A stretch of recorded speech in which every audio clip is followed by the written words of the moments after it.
All right, Rashad and TD joining us now. Nice to see. Allen Robinson could be a double-digit touchdown catch guy in the league. We've seen that before.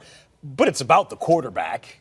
And you don't draft a guy in the top 5, as they did with Mitch Trubisky, without expecting him to be a franchise quarterback, at least starting to show it by year 2. Here comes year 2. Who's the most important person to help Mitch Trubisky take that next step? Anyone in the franchise? Anyone in the franchise? Yeah, it doesn't have to be a teammate like Robinson. Yeah, to me, it's their head coach, Matt Nagy. Sure. Right? Because he took on a job, and most times when a coach takes on a job, that quarterback is what he's inherited, right?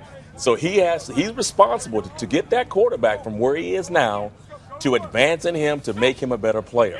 They're bringing over a new offense. We've seen that offense in Kansas City. We've seen bits of it in Philadelphia.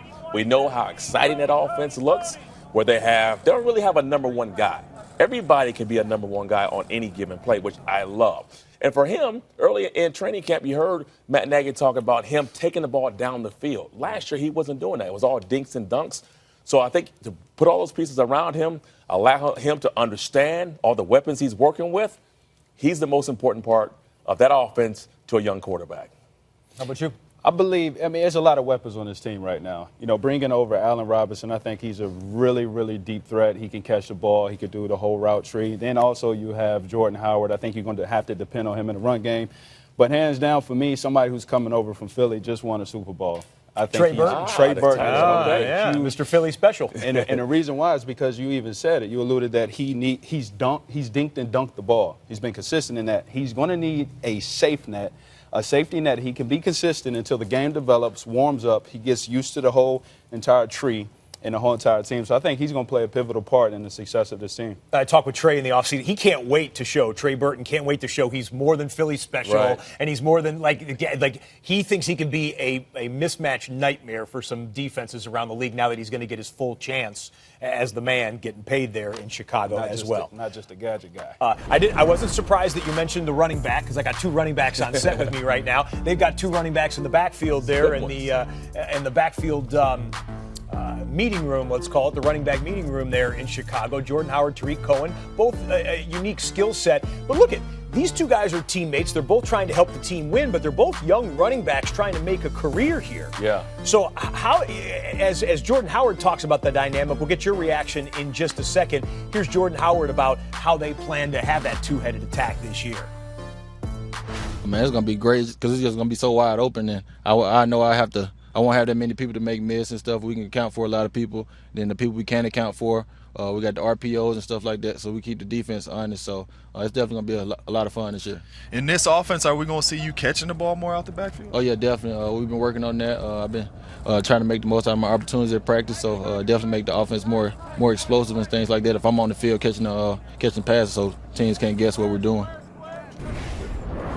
All right, so we were just talking about it. There's only one football on the field, and those guys are competing for touches as they're trying to make themselves better and make their team better as well. So how do running backs work together within an offense but still trying to get theirs? You know, it's something that's doable. It's always tough. And the reason why I think it's tough, you can attest to this. Every running back wants to be on the football field at all times. Now, when your friends out there, your teammates out there, you're going to root for them. But a little bit. But it's like, good job. You want them to do okay. Not maybe mixing a fumble in practice every once in a while. Yeah, you don't want them to blow it completely. Yeah, you're right. You don't want them to lose the game for you. But if they slip up. How about you? When you were a young running back? When I was a young running back, I came in under Maurice Jones-Drew. He took me under his wing quickly. He taught me how to pass protect, which was huge for me. Taught me how to read the tree of running out of the backfield and catching out of the backfield, and also how defense works on strings. That was huge for me. You know, as a rookie, I was telling TD I made the team because I could block punts and catch the ball in the backfield. Tell me the story about the play that MJD came out the game. You went in, scored a 30-yard touchdown run. You tell the story, man. It's funny. So I'm, on the sideline. Maurice never comes off this field. Sure, yeah. You know Maurice. 3 down back. Yeah, he's a dog. Prideful guy. Very prideful. Now his shoe fell off in the middle of the huddle. He couldn't put it back on. So he trots off. Coach like, get in. I get in. It's my first play. 30-yard touchdown. right, playing against the Kansas City Chiefs. I never forget it. Hey, Maurice started spatting after that. Meaning he taped up his shoes never so they could never could come off. Anymore. I love it. But you need that tandem. It's good competition, healthy competition. Yeah. When I came in, Maurice said, look, I want you to try to be the starter. And that's the type of attitude he has, and that's the kind of leadership you need. Yes. So for me coming in, the guy that helped me out was a guy named Derek Lavelle.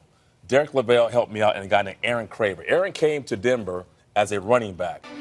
Once he started helping me out, they moved him to fullback. And so he was helping me out. Every play that was ran, he'd give me some type of comment. Derek Lavelle would do the same thing. Hey, T, next time, instead of going outside, stop and cut back.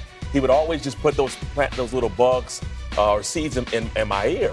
And over time, we developed a great friendship and relationship. And I passed it on to guys who came in, Orlando Scary, Mike Anderson. And I felt like this: if I give you everything and you beat me, it's fair, right? I figured if you played well, it's going to make me play harder. Absolutely. So I just looked at it differently. I never tried to withhold information or tell somebody something different. I tried to give the guys the information they needed because it helped our team. At the end of the day, our team was helped by those guys playing well. And the record shows that there was a string of 1,000-plus-yard running backs. You just named a few of them right there that came after. I should get credit for that. There you go. Maybe a salary. Bob T get credit for that. Running backs coach. Lindsay?